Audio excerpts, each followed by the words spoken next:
ब्रह्मा गुरु विष्णु गुरुदेवो महेश्वर गुरु साक्षात् परब्रह्म तस्मै श्री गुरुवे नमः। त्वमेव माता च पिता त्वमेव त्वमेव बन्धु च सखा त्वमेव त्वमेव विद्या द्रविणं त्वमेव त्वमेव सर्वं मम देवदेव। श्री गणेशाय नमः।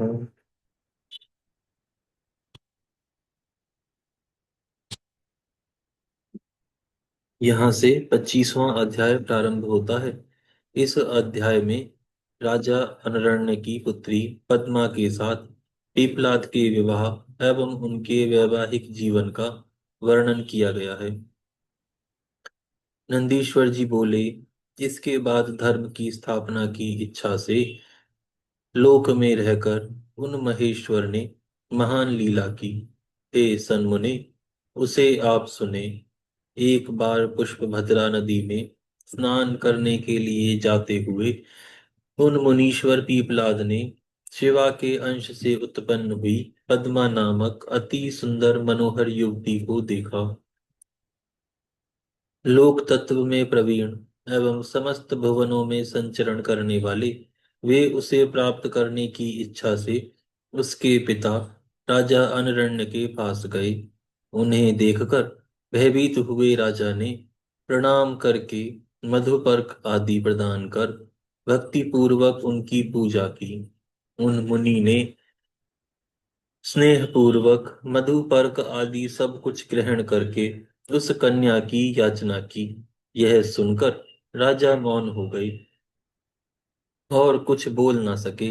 मुनि ने राजा से कहा कि मुझे भक्ति पूर्वक अपनी कन्या प्रदान कीजिए, अन्यथा आप सहित सब कुछ भस्म कर दूंगा। हे मुने, उस समय समस्त राजपुरुष दधीचि पुत्र पीपलाद के तेज से आच्छन्न हो गए। तब अत्यंत डरे हुए राजा ने बारंबार विलाप करके कन्या पद्मा को अलंकृत कर वृद्ध मुनि को समर्पित कर दिया।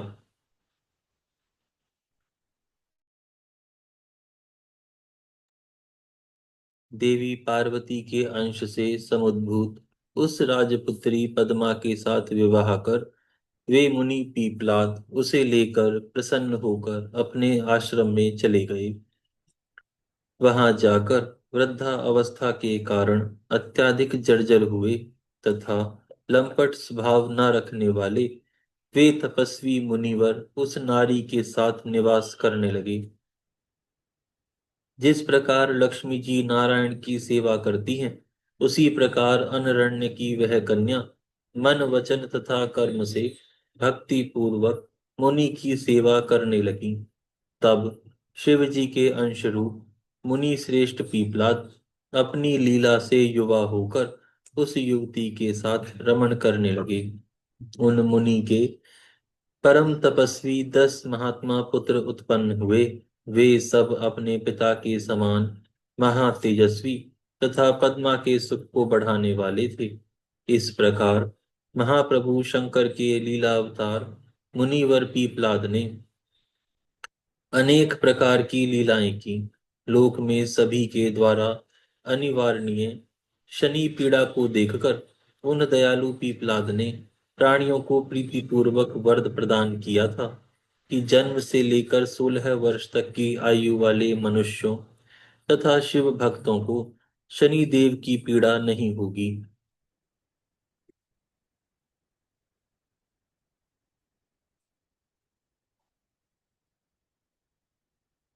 यह मेरा वचन सत्य होगा।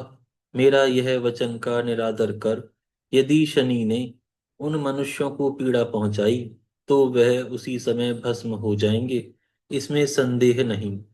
हे तात, इसीलिए ग्रहों में श्रेष्ठ शनिश्चर विकार युक्त होने पर भी उनके भय से उन यानी वैसे मनुष्यों को कभी पीड़ित नहीं करते। हे सन्मुने, इस प्रकार लीला पूर्वक मनुष्य रूप धारण करने वाले पीपलाद का उत्तम चरित मैंने आपसे कहा, जो सभी प्रकार की कामनाओं को प्रदान करने वाला है। गाधी, कौशिक एवं महामुनि पीपलाद ये तीनों महानुभाव स्मरण किए जाने पर शनिश्चर जनक पीड़ा को नष्ट करते हैं। भूलोक में जो मनुष्य पद्मा के चरित्र से युक्त पीपलाद के चरित्र को भक्ति पूर्वक पढ़ता या सुनता है, और जो शनिदेव की पीड़ा के नाश के लिए इस उत्तम चरित्र को पढ़ता या सुनता है, उसकी सभी कामनाएं पूर्ण हो जाती हैं।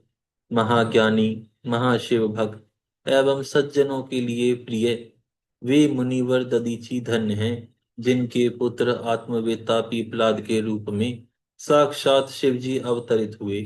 हे तात, यह आख्यान निष्पाप, स्वर्ग को देने वाला, क्रूर ग्रहों के दोष को नष्ट करने वाला, संपूर्ण कामनाओं को पूर्ण करने वाला तथा शिव भक्ति को बढ़ाने वाला है।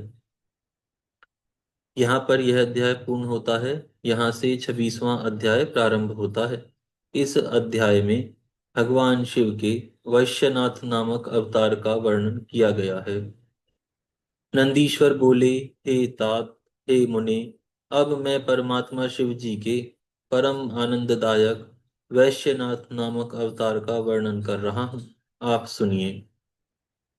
पूर्व समय में नंदीग्राम में कोई महानंदा नाम से प्रसिद्ध शिव भक्ता महासुंदरी वैश्या रहती थी। वह ऐश्वर्य संपन्न, धनाढ्य, परम कांति युक्त, अनेक प्रकार के रत्नों से युक्त, श्रृंगार रस से परिपूर्ण, सब प्रकार की संगीत विद्याओं में कुशल तथा मन को अत्यंत मोहित करने वाली थी। उसके गान से रानियां तथा राजा हर्षित हो जाते थे।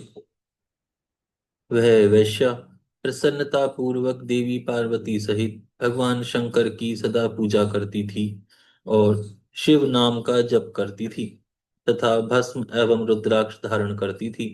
शिव जी का प्रतिदिन पूजन कर वह बड़ी भक्ति के साथ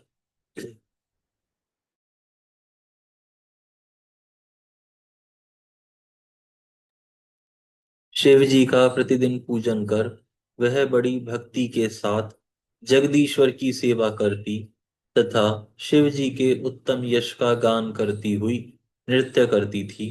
वह एक बंदर तथा मुर्गे को रुद्राक्षों से विभूषित करके ताली बजा बजाकर गायन करती हुई उन्हें नचाती थी। उन दोनों को नाचते हुए देखकर शिव जी की भक्ति में तत्पर वह वैश्या अपनी सखियों के सहित प्रेम पूर्वक उच्च स्वर में हंसती थी। रुद्राक्ष का बाजूबंद एवं कर्णभूषण पहनी हुई उस महानंदा के सामने उसके सिखाने से वानर बालक की तरह नाचता था। शिखा में रुद्राक्ष धारण किया हुआ नृत्य कला में विशारद वह मुर्गा देखने वालों को आनंदित करता था। उस वानर के साथ सदा नृत्य किया करता था। इस प्रकार शिव भक्ति परायणा वह वैश्या अत्यंत आदर पूर्वक कौतुक करती हुई सदा आनंद से रहती थी। हे मुनि सत्तम, इस प्रकार शिव भक्ति करती हुई उस वैश्या का सुख पूर्वक बहुत समय व्यतीत हो गया। एक बार स्वयं ही शुभ स्वरूप शिवजी व्रत धारण किए हुए वैश्य बनकर उसके भाव की परीक्षा करने के लिए उसके घर आए। वे कृति यानी वैश्य रूप शिव त्रिपुंड से शोभायमान मस्तक वाले, रुद्राक्ष के आभरण वाले, शिव नाम जपने में आसक्त, जटायुक्त तथा शैव वेश धारण किए हुए थे। शरीर में भस्म लगाए तथा हाथ में उत्तम रत्नों से युक्त श्रेष्ठ कंकण पहने वे परम कौतुकी की तरह शोभित हो रहे थे। उन आए हुए वैश्य की भली भांति पूजा करके उस सुंदरी वैश्या ने बड़े आनंद के साथ उनको आदर सहित अपने स्थान में बिठाया। उनकी कलाई में अति मनोहर सुंदर कंकण को देखकर उसमें उसकी लालसा उत्पन्न हो गई और वह चकित होकर उनसे कहने लगी। महानंदा बोली, आपके हाथ में स्थित यह महारत्न जड़ित कंकण शीघ्र ही मेरे मन को आकर्षित कर रहा है। यह तो दिव्य स्त्रियों के योग्य आभूषण है। श्री नंदीश्वर बोले, इस प्रकार नवीन रत्नों से युक्त हाथ के भूषण के प्रति उसे लालसा युक्त देखकर उदार बुद्धि वाले वैश्य ने मुस्कुराकर कहा। वैश्यनाथ बोले, यदि इस रत्नोपम दिव्य कंकण में तुम्हारा मन लुभा गया है तो तुम ही प्रीति से इसको धारण करो, किंतु उसका इसका मूल्य क्या दोगी? वैश्या बोली, हम व्यभिचारी वैश्याएं हैं, पतिव्रताएं नहीं हैं। व्यभिचार ही हमारे कुल का धर्म है, इसमें संशय नहीं। निश्चय ही इस हस्ताभूषण ने मेरे चित्त को आकृष्ट कर लिया है, इसीलिए मैं 3 दिनों तक 3 रात आपकी पत्नी बनकर रहूंगी। वैश्य बोले, हे वीर बल्लभे, बहुत अच्छा। यदि तुम्हारा वचन सत्य है तो मैं यह रत्न कंकण देता हूँ और तुम 3 रात तक के लिए मेरी पत्नी बन जाओ। हे प्रिय, इस व्यवहार में सूर्य तथा चंद्रमा साक्षी हैं, यह सत्य है। ऐसा 3 बार कहकर तुम मेरे हृदय का स्पर्श करो। वैश्या बोली, हे प्रभु, 3 दिन तक दिन रात आपकी पत्नी रहकर मैं सहधर्म का पालन करूंगी। यह सत्य है, सत्य है, इसमें संदेह नहीं है। नंदीश्वर बोले, उस महानंद ने 3 बार ऐसा कहकर सूर्य और चंद्रमा को साक्षी मानकर अत्यंत प्रसन्नता पूर्वक उनके हृदय का स्पर्श किया। तब वे वैश्य उसे रत्न जड़ित कंकण देकर पुनः उसके हाथ में रत्नमय शिवलिंग देकर यह कहने लगे। वैश्यनाथ बोले, हे कांते, यह रत्न जड़ित शिवलिंग मुझे प्राणों से भी अधिक प्रिय है।